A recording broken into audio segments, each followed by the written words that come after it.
All right, folks. So our next speaker is Angel Tuccy. Now, Angel and Jay have been friends of ours for a long time. Angel is an award-winning speaker, radio host, TV producer, and 15-time best-selling author.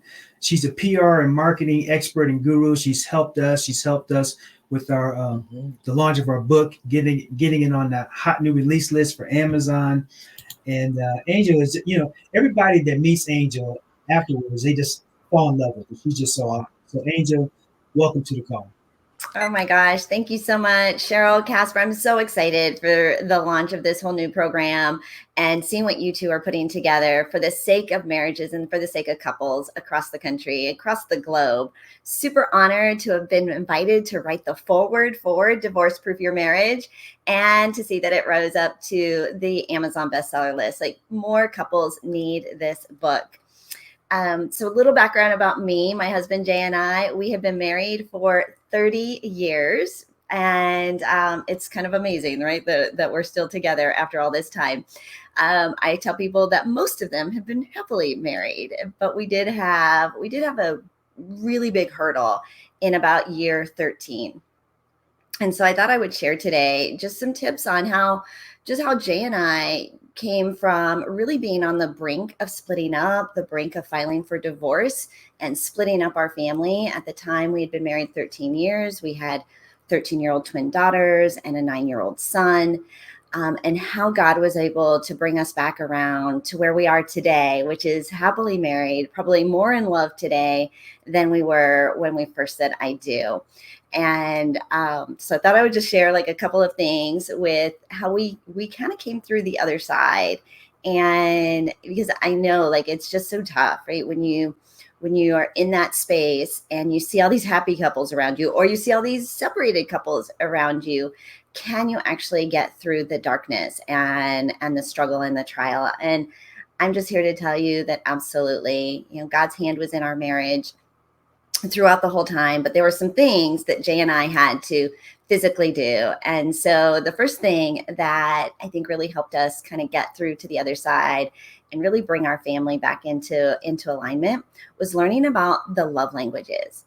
If you're not familiar with the 5 love languages, they really give you an example of how you express love to the people around you, and how you receive love from the people around you. And what I discovered is Jay's love language is acts of service. That's how he shows love.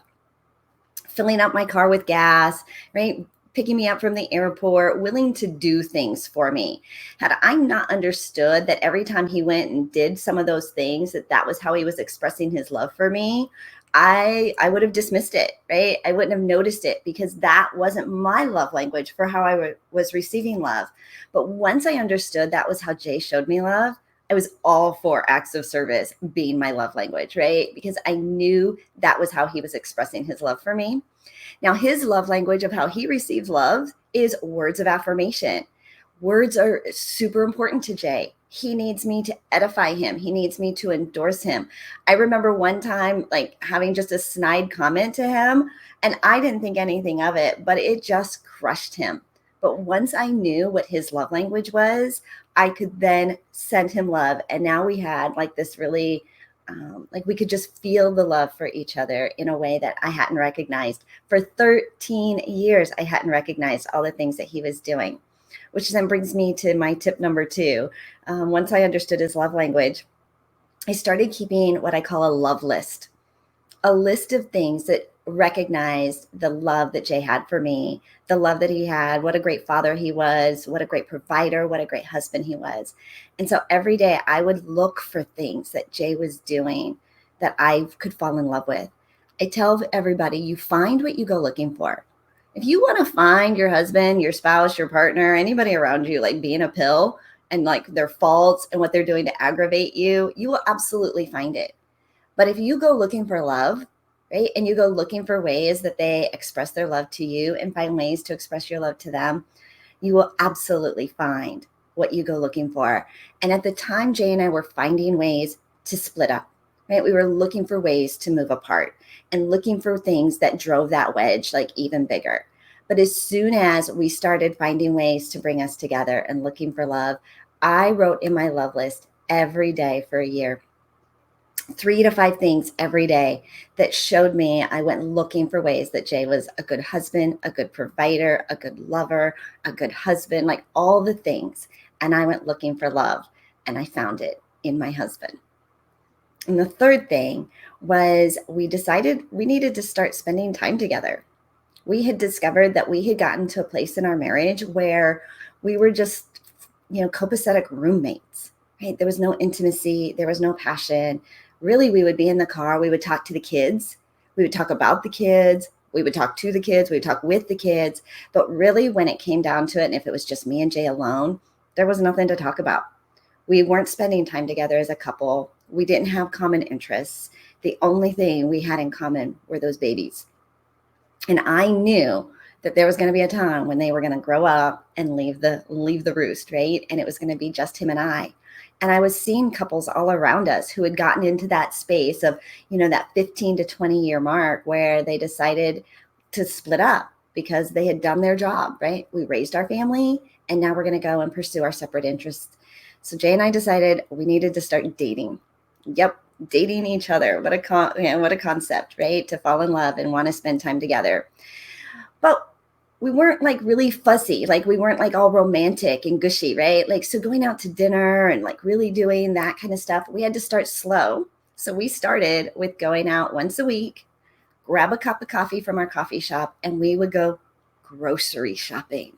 I know. Wow, right? Knock my socks off. He took you grocery shopping every week. Yep.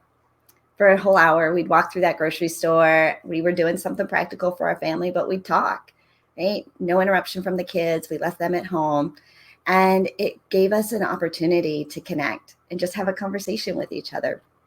And it turned out to be one of the best things, because when I left broadcasting 5 years ago, Jay and I started traveling together.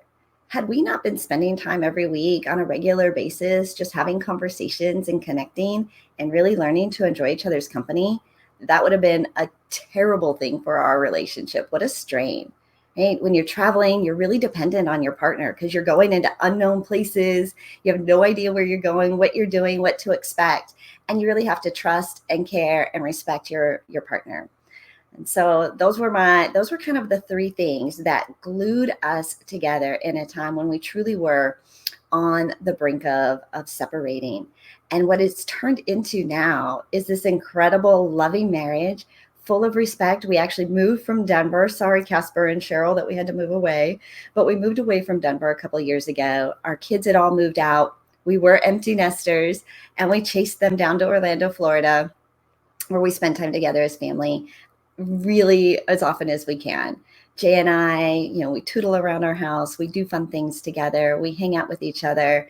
He still has his own things that he's passionate about. He goes cycling with his friends and does his thing that he likes to do. And I have my things that I like to do. But at the end of the night, we come together and we go to bed together every night at the same time. And we wake up together in each other's arms. And I just can't say how worth it has been to be willing to go through the struggle and to go through the fight. So the fact that you have this MVP call, something that you can plug into on a regular basis with other couples and learn from other couples and meet with other couples that are willing to like go through it. Because if you watch TV, if you watch a lot of things, there's not a lot out there that is really encouraging the couple to stay together. So I'm so proud of what Cheryl and Casper put together here to just create that environment that is safe, it's encouraging, it's protected, it's under the grace of God. And I don't think they could have a bigger mission than what they are doing. So now, right, I get to do what I love. I serve entrepreneurs and organizations, helping them get media and PR exposure, helping them turn those books into bestsellers. I'm running media and marketing campaigns. My husband runs a YouTube channel and teaches people how to fix things around the house. And we're looking forward to the next 30 years. So with that, I just want to say thank you so much, Casper, Cheryl, right, for like the whole team, right? The whole family is here, and I just seeing that. So was that all right? Was there anything else that you wanted me to include? No, that was perfect. In fact, timing wise, it was also perfect. I think you had maybe a minute left, but did a phenomenal job. Thank you, Angel, so much for being on the call with us, and we love you. And yeah, the PR is off the chain, folks.